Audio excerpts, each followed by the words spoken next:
Hey guys, what's up? Yep, yep. Just put down my Wiimote playing Mario Galaxy 2 like boss for a second, you know, and um, made me think about a note I wrote a while back on my Facebook page. If you want to check it out, I'll put a link in the description. I'm weird. Not sure if you caught that yet. And maybe I'll put a link on here. Put it in. Put it on the Batman symbol on my shirt. 'Cause that'd be cool, you know. I won't tell you when, though. I'll make that a surprise. Keep you watching, you know, even though you probably don't want to. So, there's one point I made in that note that I'm thinking about. Um, it's about how consoles need time for developers to figure out what it can do. I call it pushing the processor. And I'm sure, again, it's probably a term people use often, but whatever. That's what I call it. A little dark in the background, but I don't care because I'm Batman. But anyway, when you have a console coming out, there's a new processor, there's new things, and like I said in the note, um, down there in the description and on this emblem, hope at some point in this video, I noticed that I didn't, but yeah, like developers with their new processors, it's a little more difficult. Like I said in the note, I don't know why I spent so much time introducing that. Um, with the Wii because the Wii has all new gameplay mechanics that you can experiment with. And I'm sure the Wii U is going to be the same. Like, I'm going to say it right now. I think there's going to be some bad games on the Wii U in its entirety in the beginning. Because with the gamepad, there's going to be a lot of developers doing gimmicky things to try to figure out what works and what doesn't. And that's all part of pushing the processors. You're going to it's part of figuring out what it can handle and figuring out what the gamers want with the use of the processor. So let's not look at the more complicated consoles today. Let's go back a bit. Let's take the two consoles I've huge experiences with in my lifetime, the N64 and the GameCube. Now, when you look at the N64, you started with games like Super Mario 64, and the game had some revolutionary stuff in it. It makes 3D environments, like I talked about in my cross from 2D to 3D gaming video.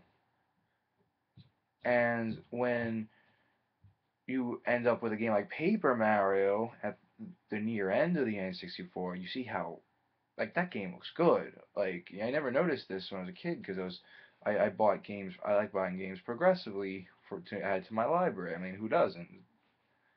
And I saw, yeah, like I go back and like for an N64 game, this looks good.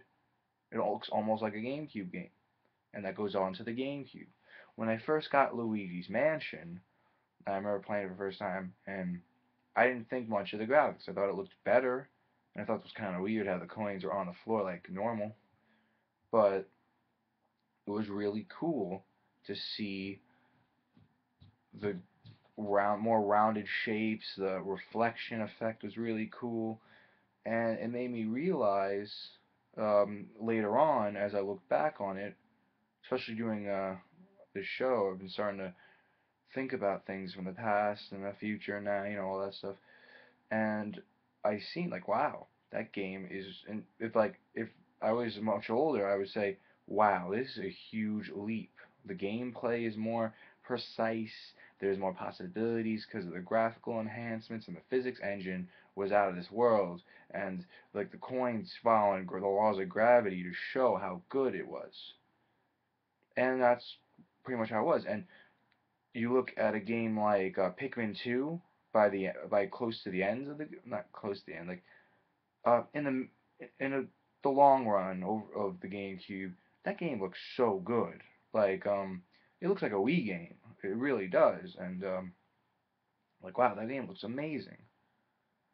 Which is why I think Pikmin 3 is a great launch title for the Wii U because that's going to show off the Wii U's processor for now.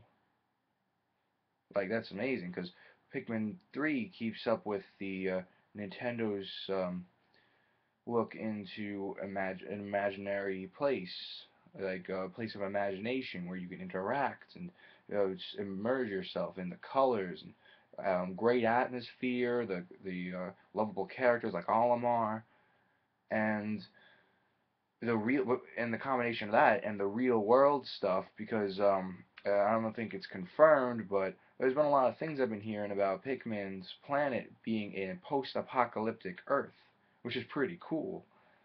But anyway, the the games look great, and across from a game like that to the Wii, that was pretty impressive. And now you have a game. Now you start with a game like Red Steel. It's not very known, but it was the first person shooter for the Wii. It was a fun game. I like it. It was one of the first Wii games I owned.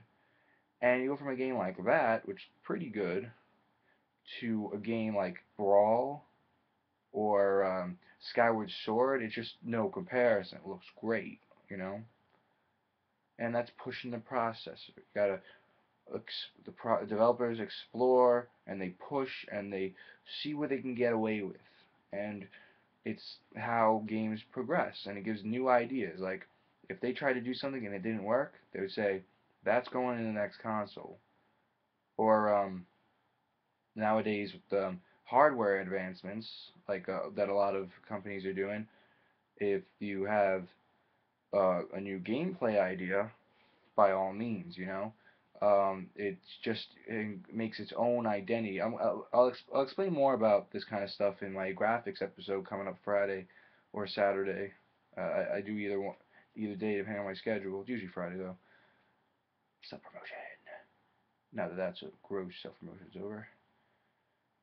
Yeah, you know. So this blog kind of relates to my graphics everything. I realize now I go through it, but you know that's how it is. All right, I'll see you guys. Yeah, another awkward ending.